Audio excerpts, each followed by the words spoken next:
because it's making us stupid and destroying our brains. That's exactly why I deleted my Instagram at the beginning of 2026, despite being a creator with 30,000 followers.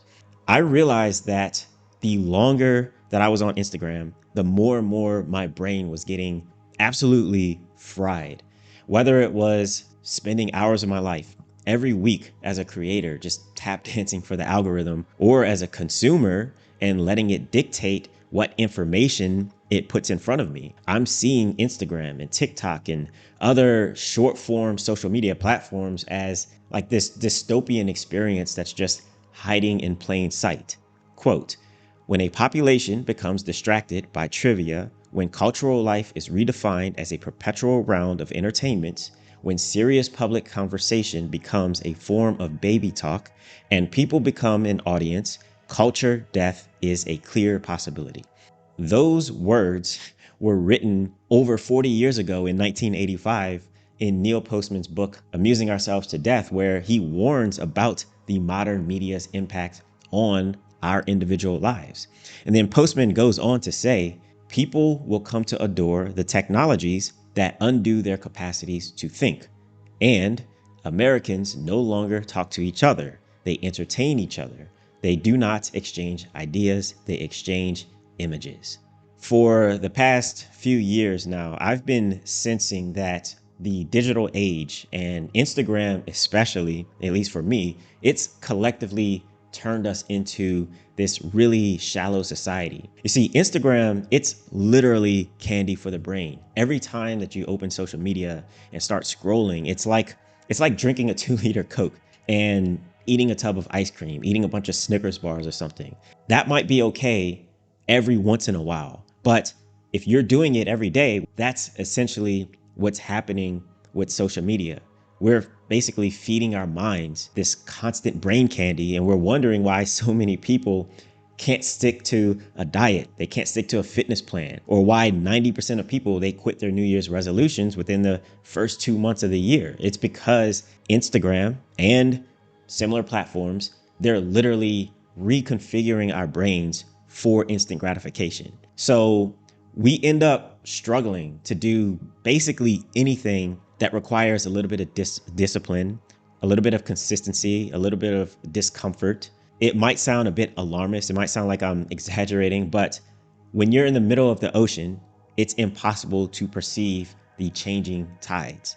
And the tides have definitely changed. So I decided that 30,000 followers, it's really not worth my brain continuing to be fried. So I deleted my Instagram. I deleted my Facebook. I deleted my X as well. Now, I barely use those other apps, so I'll really just focus on Instagram in this video. And if you've ever had thoughts of doing the same or just taking a break, then stay tuned because I'm going to take you along through my journey. You see, this wasn't my first time deleting Instagram. Back in 2021, I also deleted all social media. It made me seriously depressed, to be honest with you. And at that time, I was going through a pretty rough breakup. And every time that I logged on, I felt significantly worse. It really opened my eyes to how these platforms, they create false perceptions of closeness and connection with people just because access to everyone is just one scroll, one click, one DM away. And when access to something becomes more abundant, it also becomes less valuable. There's value in scarcity. When you have to actively put effort into connecting with your friends, and they also have to put effort into connecting with you, it does a number of things. Firstly, it filters out a lot of the superficial connections that are only passively maintained by these digital platforms. And it makes the payoff way more rewarding. People appreciate that connection more when they have to work to maintain that connection. I also noticed that these algorithms, they started to deprioritize content from actual friends, and they started to push more and more random people's content into my feed. And so that social element of social media, in my opinion, it really stopped existing.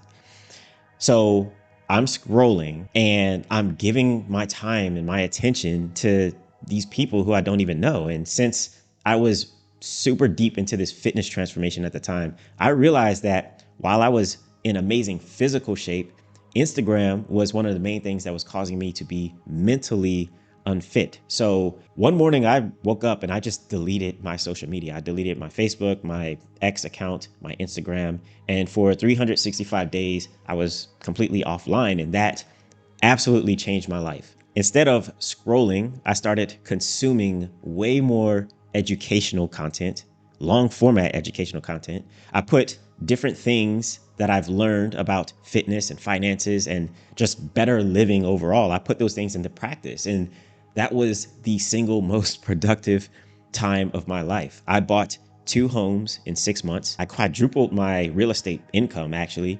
I started my YouTube channel, this one here. I got insanely ripped and my calisthenics absolutely exploded. And then I returned to social media, and that's when things got really crazy. In 2022, exactly 1 year after I left, I came back to Instagram and it instantly hooked me. So after a full year of living this quiet life with no external validation from online connections or from followers, I posted once again and I immediately got a flood of likes. And, I know likes don't mean anything, but validation still is something. It still feels good. And so the dopamine started flowing. Now, my primary reason for returning was to share my calisthenics journey with the world and to potentially create some sort of online brand around it. And within just a couple of months of returning, my following on Instagram, it really started to take off. I went from maybe 2,000 followers to over 20,000 followers in just a few months. A few celebrities followed me. I think David Goggins commented on something that I posted. It was a really interesting time, but I found myself investing more and more of my time into trying to understand the algorithm and how to unlock that same success over and over again. So posting as a creator, that's when I really started to see how much of our behaviors are controlled by algorithms. I was learning all of these strategies about how you need to keep people entertained with bells and whistles and colorful words that, pop out on a screen. And basically, the more you dumb down your message and feed mental candy to people's brains, the more the algorithm will reward you. With there being like so much competition to stand out as a creator, it's basically a race to the bottom when it comes to grabbing people's attention with cheap dopamine. On Instagram, substance matters way less than entertainment value. So in other words, people's brains are literally being hacked. Quote, while human hacking does not occur via computer code, there are many ways to tinker with the human brain. That's a quote by Robert Lustig, author of Hacking of the American Mind. After spending countless hours learning these algorithms, it became evidently clear that I was a slave to the algorithm as a content creator. But what's even worse is being on the consumer side of Instagram. Now, there's so much information out there about the direct effects of social media, especially Instagram. So I don't feel a need to go into detail. People are talking about that in countless YouTube videos. But in short, repetitively consuming massive amounts of content that's made by strangers, one post after another, it's literally causing people's brain to not function properly. And there is a special term for this, which you've probably heard before, which is brain rot. So brain rot is mental fatigue, it's reduced focus and impaired cognitive function caused by excessive consumption of trivial, low quality digital content. Now, I think this idea of brain rot, of the brain not functioning properly, it captures basically all of the problems that come as a result of consuming too much short form content. Anxiety, depression, mood disorder, loss of focus, inability to concentrate, loneliness, lack of deeply personal relationships. I genuinely started to see Instagram as this sort of malware that corrupts the mind and it puts people into a perpetually suboptimal state of existence. So on Instagram, it's not uncommon to have an entire DM conversation of reels being sent back and forth between people with virtually no words being exchanged. Like, this makes people think that they're actually interacting with other humans, with their friends, when there's actually zero human interaction taking place. Like social media is replacing basic social needs with platform engagement disguised as human interaction. And I have personally felt this, maybe you have as well. I find myself becoming more and more frustrated with how low effort some of my relationships have become. And it's so painful because here I am with this massive network of people, yet I feel so disconnected from almost everybody.